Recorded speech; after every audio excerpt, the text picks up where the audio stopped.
Well, good morning, everybody. Good morning.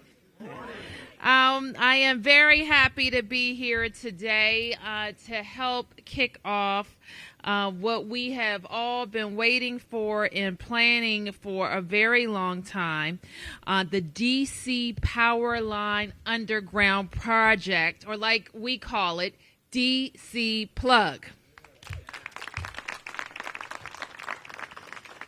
Let me acknowledge that we've been joined by Councilmember Kenyan Mcduffie from Ward 5, who is instrumental on the Council of the District of Columbia in getting enabling legislation through. Thank you, Councilmember. I know, too, that we have been joined by members of our Public Service Commission, Commissioner Willie Phillips and Commissioner Greer Gillis. And there's another commissioner. Thank you, commissioners. For being here as well. And I know that we, too, have been joined by our private sector partners at PEPCO, our undergrounding teams who are going to be doing the work here, and our officials from DDOT. Please give them all a round of applause.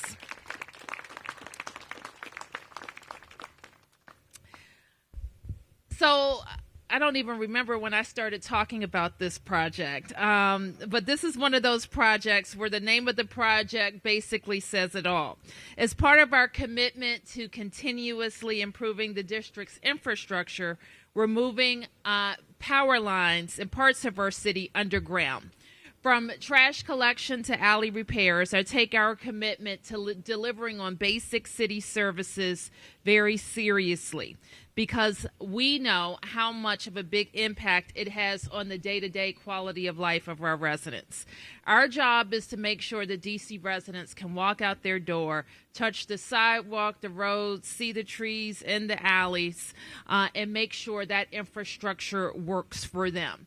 And a very important part of our infrastructure, of course, is our electric infrastructure and making sure we can switch on the lights. There is no more hopeless feeling than finding yourself at home with no electricity. And especially for many of our seniors and those with medical conditions, it's not just frustrating, it can also be very dangerous. So today we are embarking on a $500 million collaborative effort between the district's Department of Transportation, PEPCO, and the DC Public Service Commission to upgrade the district's power grid. Half the funds for the project are being provided by the district and half by PEPCO. That's good. That's a good partnership, right? Half and half? Sounds fair. So over the next 6 years, we're undergrounding our most vulnerable power in wards 3, 4, 5, 7, and 8. The wards that aren't already served by underground power lines, making them the most prone to power outages during severe weather events. And there are also wards that are heavily and beautifully treed. We have already seen success with our undergrounding power lines in other parts of the city, and once complete, we expect this project will decrease storm-related outages by 94%. In April, I released the district's first ever urban resilience strategy, a roadmap for how DC can handle new challenges, including climate change and stronger storms. And projects like DC Plug are going to move us closer to where we need to be. So through this project, we're not only building a stronger and more resilient city, we will build a more equitable city, and we will involve more DC residents and DC businesses in this process. And so with that, I again want to thank Councilmember Mcduffie for his leadership in ensuring that as we move forward, we ensure that DC businesses and DC residents have a seat at the table and are partners in this $500 million project. So it brings me pleasure to introduce Kenyan Mcduffie.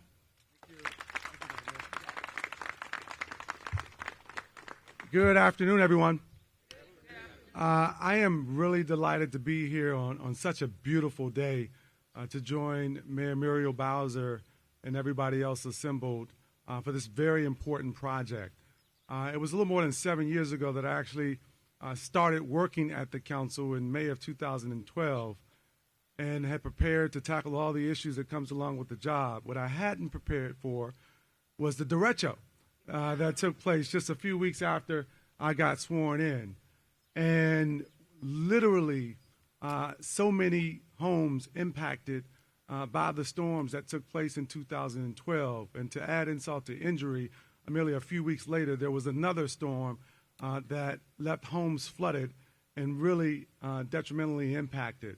It's around that time that I got to know Donna Cooper, Mark Battle, and the folks at Pepco really well. Because of those storms, we obviously experienced a lot of outages in Ward 5, as was the case in Wards 4, 3, 7, and 8, and other places that have been impacted. And so I tackled, along with then Councilmember Muriel Bowser and my colleagues at the council, all the legislative options we could to provide some sort of respite to residents who have been impacted. It was then Mayor Vincent Gray who established the DC Plug Task Force that included people from the Public Service Commission, Sandra Mcduffie, who's also here from the Office of People's Counsel, and others to really work to tackle this issue in a more comprehensive way.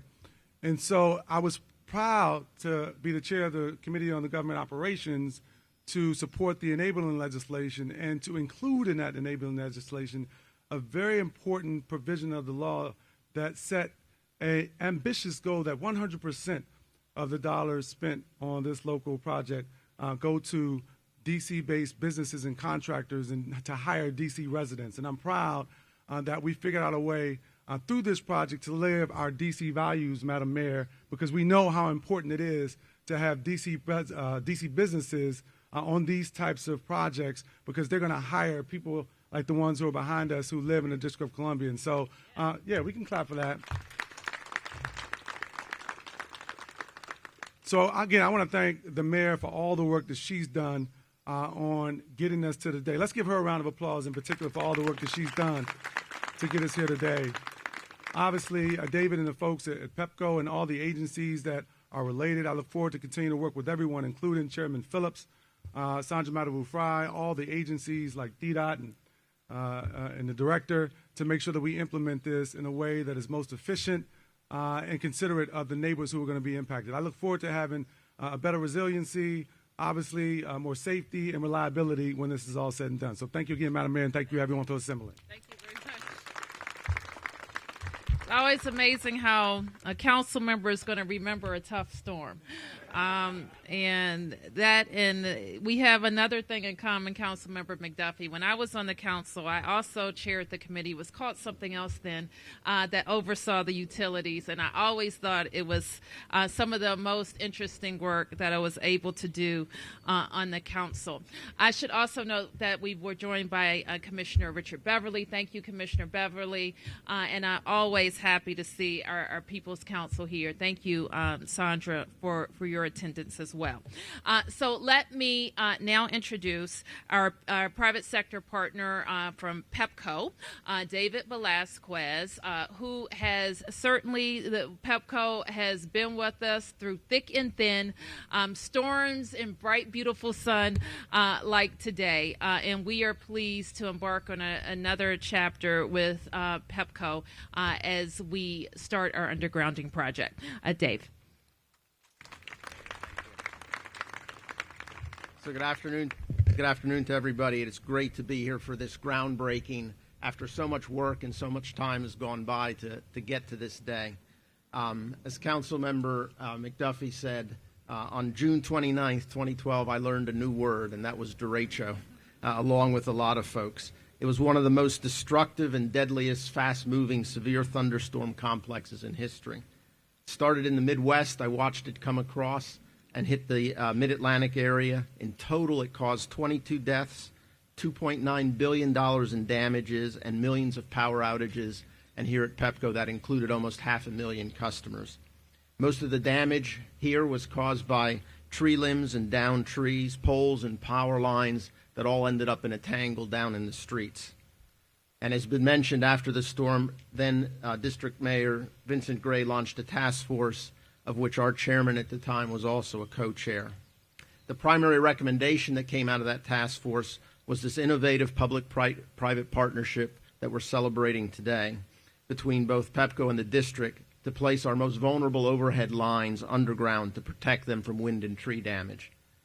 Today, we have the honor of being here with the mayor, with DDOT Director Jeff Meridian, members of the council, members of the Public Service Commission, the public advocate, as we're about to embark on undergrounding the first of those power lines. Each of these power lines, we call them distribution feeders, serves about 1,000 customers. Over the course of this initiative, together with DDOT, we'll be placing about 30 of the feeders underground in wards 3, 4, 5, 7, and 8. The feeders in wards 1, 2, and 6 are already largely underground and protected from storms. We're doing this work with DDOT and in conjunction with other projects so we can minimize the disruption to both the local customers and also the commuters, and also results in lower construction costs. We're also working very hard and proactively to inform the community about the construction and also providing, therefore, a channel for feedback and questions from them. The benefits of this goes far beyond just the customers on these particular lines that go underground. By placing them underground, it improves the resiliency overall for the district, which increases the reliable service for all of them. And as has been mentioned, this construction work also means jobs for local businesses and workers. We've been working along with DDOT, with the district's Office of Contracting and Procurement and the district's Department of Small and Local Business Development to advertise these opportunities and advertise the work that it presents to local and diverse businesses. We at PEPCO and along with DDOT have also held contractor forums to make sure that district-based businesses know how to bid and how to be hired to perform this work. We've followed that up with one-on-one meetings with many of the local contractors. We have also been working with local diverse contractors with them to help build their capacity so that they can do this work for us. As a result, the first design contract for DC Plug initiative on PEPCO's part went to a diverse, minority-owned, 100% CBE firm in the district. Additionally, the contract for construction management for the first feeder we're doing here also went to a diverse, minority-owned, 100% CBE firm in the district. So we will plan to continue to engage with qualified local district businesses throughout the duration of this project. You know, at the end of the day, our mission at PEPCO is to provide safe, reliable, and affordable service to our customers. This initiative is just one of the many ways that we bring that to life for our customers. So thank all of you for being here to help celebrate this accomplishment. Thank you. Thank you. I am going to ask Jeff to come up now. I know that we have been joined by Councilmember Gray. If you're ready, you can come. Let me get Jeff to come up and get you situated, Councilmember, and then we'll invite you to the podium. Jeff Meridian is our Director of the Department of Transportation. Good afternoon. Thank you all for being here. Thank you, Councilmember Mcduffie, Councilmember Gray, Dave, and the team at PEPCO. Mayor, thank you for your leadership and your vision in getting us here today and prioritizing infrastructure work all across the District of Columbia. Our DDOT team is incredibly excited to be here to celebrate the beginning of this important project that will improve the lives of district residents. Protecting our power system and strengthening our infrastructure is a bigger priority for us than ever before. As we've already heard, this is especially true as we are experiencing significant winds and rains that are associated with the heavy storms that we've been experiencing here in the district over the recent years. We know that as we work with PEPCO over the next 5 years to complete the power line undergrounding project, residents will be impacted during the construction. And so, as David said, we will be partnering with PEPCO and with community organizations to ensure that residents are aware of our construction schedule. We'll ensure that residents know where all the impacts are so that they are kept informed of the work that we are doing.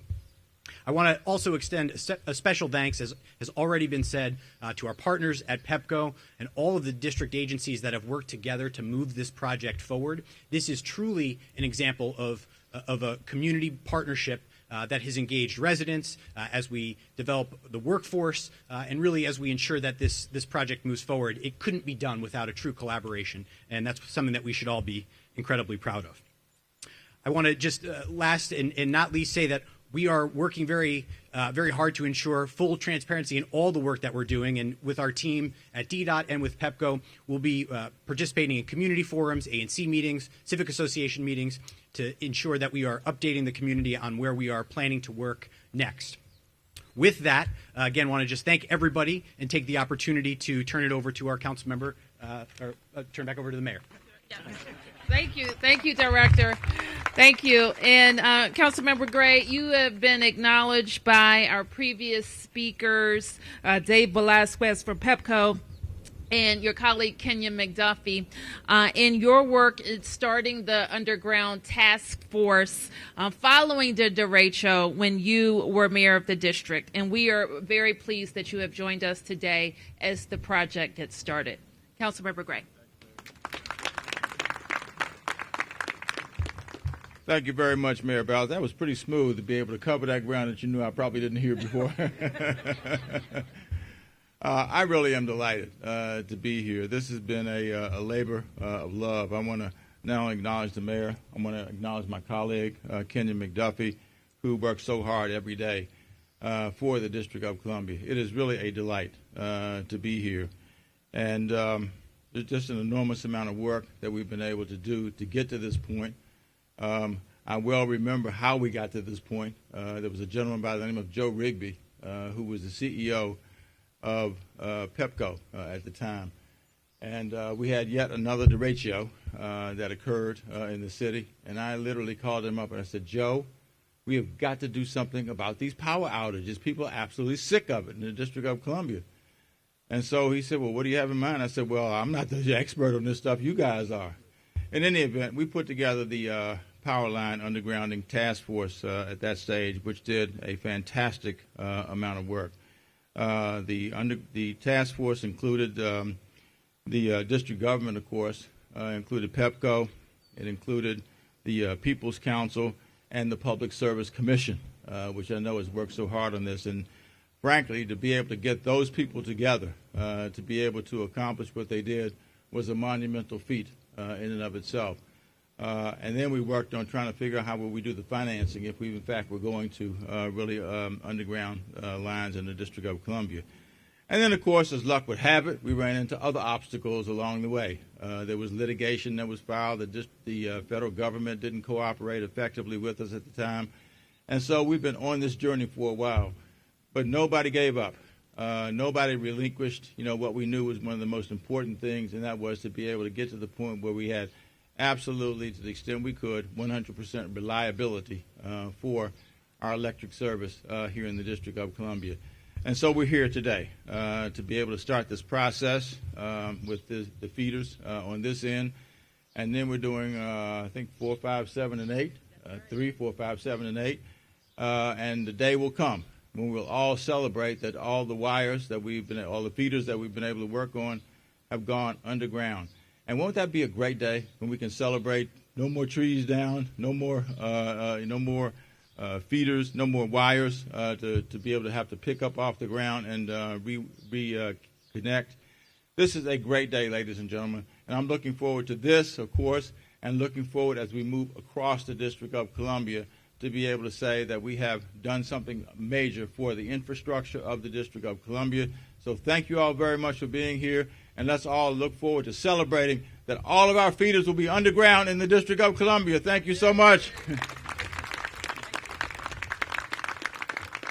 Okay, Jeff, let me invite you to join me at the podium, and we'll take questions. Questions from the press? Yeah, I've got some questions. Yes, sir. Actually, for PEPCO. Okay. Can you help so that I understand the difference between a transformer and a feeder? And what is this up here on the top of? Certainly. So a feeder comes out of a local, what we call substation, and runs down residential streets. Those are the wires you see at the top of the pole. And those wires in each feeder will serve about 1,000 customers in different residential neighborhoods. Then when you come down a street like this, that's at a high voltage, needs to be transformed or stepped down to a lower voltage. So on the pole behind me, what you see, the big gray box is actually a transformer, and that'll feed just several houses. And that's what will go underground? So what'll go underground on the poles are the wires on the very top, and also the transformers will either go underground, be placed on the ground in most locations. Either way, basically the very low voltage lines you see and the communication lines will remain on the poles. Those typically are not the issues during storms. It's the high voltage lines at the top. When a tree comes down and it takes out 1,000 customers is what we're trying to protect against. And as the mayor had commented, when we are done with this particular feeder, during a storm, we should be able to avoid about 95% of the outages that occur during a storm. So can I ask you, on a particular block, what is the length of time that neighbors would expect that the construction and the inconvenience would last on their block? Like on this block, when the construction from start to finish, what's that timeline like? So the duration of this particular project we expect to be a year in total, and what we're doing is working to minimize those impacts to the greatest extent possible. So we will be, as you may have noticed, we'll be blocking off, reserving parking, and it's our goal to try to limit that activity to when we're actually going to be doing the construction work. So it will be intermittent for the period of a year. So this block, or every block that is in red on that map, you'll have a presence on that street for a year? No, it will be rolling. So you could expect that it'll be about a month worth of construction on a block such as this. But again, we'll be communicating directly with the residents and ensuring that everybody knows when we'll be restricting parking and those activities to ensure clear communication. And Ms. Vasquez, if I get back to Pepco about the billing, can you explain what this is going to cost? What will customers see on their Pepco bill related to this project? There will be a small monthly charge on the customer's bill. I believe it'll be somewhere between $1 and $2 per month is what the customers will see for the work that we're doing. And so on your website, where it has frequently asked questions, under the question of what will it cost on my bill, it says Pepco customers' bills will include 2 annually adjusted surcharges. So that seems like one. What's the second? That is the sum of both those charges. Okay, so there's 2 charges rolled into one line item. I don't know whether they'll be reflected as 2 line items, but the total of the 2 line items will be $1 to $2. Thank you. Bob, yes. Ask how or why has this work been done in wards 1, 2, and 6? They were built with the wires underground in most places in wards 1 in the older part of the city. Yes.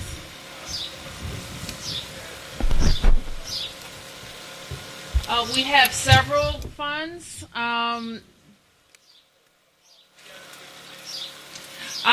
What we have is we have 60 days in our reserves as of last week that would allow the city to operate if, for example, we didn't have funds coming in.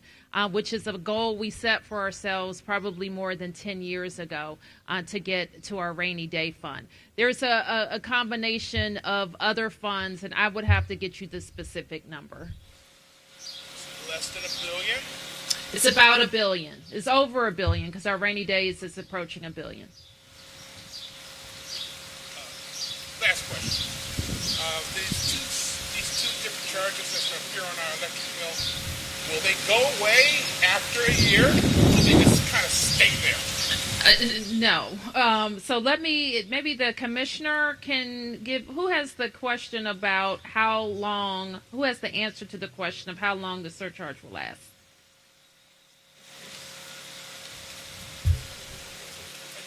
Chairman Phillips. Thank you, Mayor Bowser.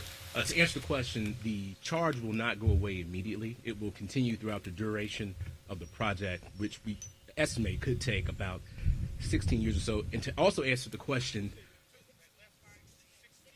that's how long the charge will last to finance the project. And also, with regard to the different charges, there will be one charge, and then the other charge will actually be embedded within the rate on the bill. So it will appear as one charge, totaling, as Dave said, between $1 and $2. So the project lasts 7 years, but the fee lasts 16 years? Is that correct? That is correct. That is the way the financing is set. Pepco customers that are impacted by the underground? Every Pepco customer. So does that include Pepco customers outside of Washington, D.C.? It's just for the district of Columbia. Just for D.C. Pepco customers? That's correct. For the next 16 years? That is correct. To be clear about how the financing works, in order to finance it at a level that is reasonable for all parties, you spread it over time. And that is why the fees associated are also spread over time. More concentrated may have made it economically unfeasible. Yes. Natasha Cloud, I know you're aware of her stuff on social media about doing a media blackout for the Mystics games. If you don't meet with her and talk to her about violence in the city, what's your response to and it looks like all the Mystics players are going to join in this media blackout today. I don't really know what it means to have a media blackout. Well, I think the more people talking about crime, the better. The truth is, and I heard briefly on the way here a concern about that we all share about gunfire near a school. I was in that community just yesterday afternoon. Our police were in the school hosting an event when it happened. And I think more people being outraged about access to guns and the careless use of guns in our city, I think the better. Will you meet with her? I meet with people all the time. Yes. Are you concerned at the situation this week that came out about the after-school worker at one of the charter schools who supposedly had undergone a background check, and it turns out maybe that company had not done background checks on the employees, maybe up to 150 working at a number of schools? We are certainly, I had a conversation with Chancellor Farabee today about making sure we have the appropriate documentation from that company. The Chancellor is also very focused on making sure our protocols for background checks for our own employees, but also contract employees, is up to date. So I expect him to get back to me with some recommendations. And are you concerned about that no bid contract for the sports betting app that apparently some of the subcontractors do have ties with elected officials? Some others have expressed concerns that maybe that needs to be investigated.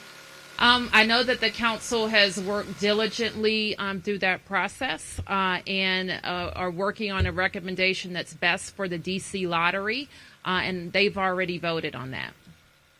Mayor Bowser, back to Springboard. The parents are really upset that the school, that your administration knew, or at least the school system knew about this sexual abuse of a minor in May and waited 30 days before they notified parents at the school, and also waited 30 days to suspend Springboard. I know the employee was right away, but the parents weren't notified for 30 days.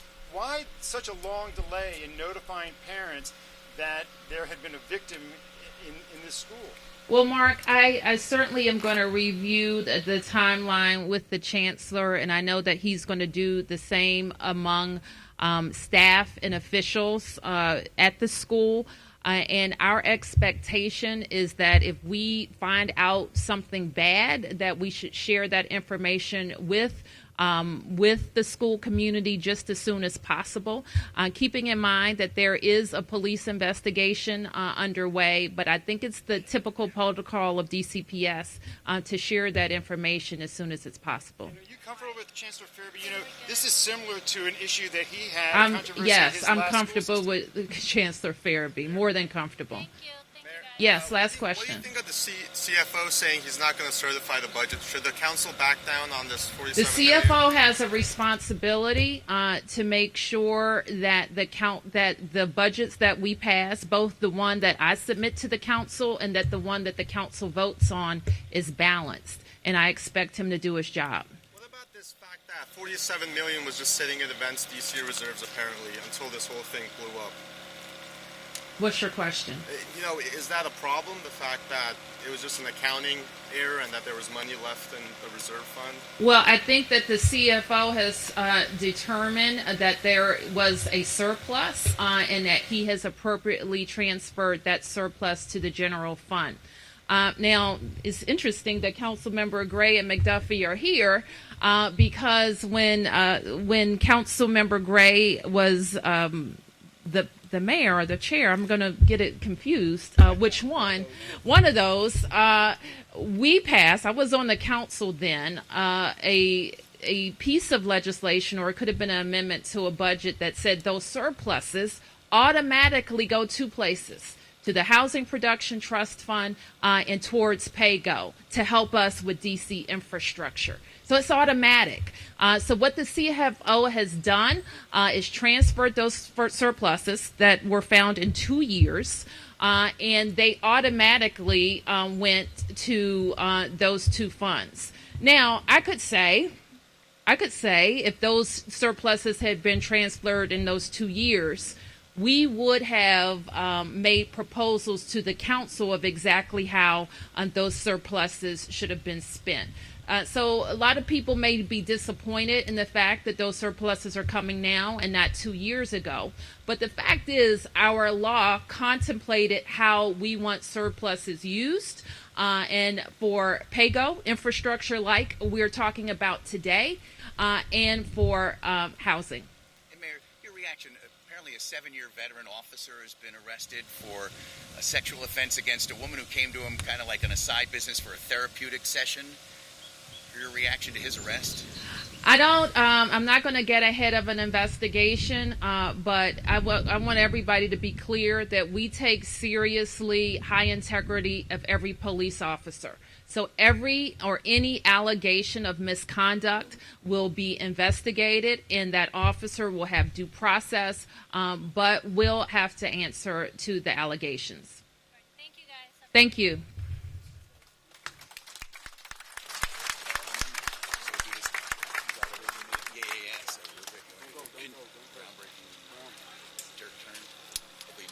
Are you going to stay there for this, or are you going to excuse us?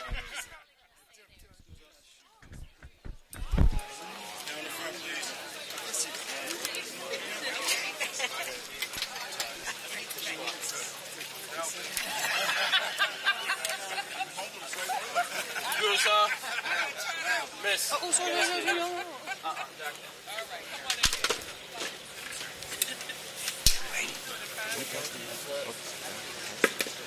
Okay, on the count of 3. 1, 2, 3. You good, Sean? Madam Mayor, can we get a pole shot, please? Yes. Good to come in front of you? Where are we going? All right, great. Okay.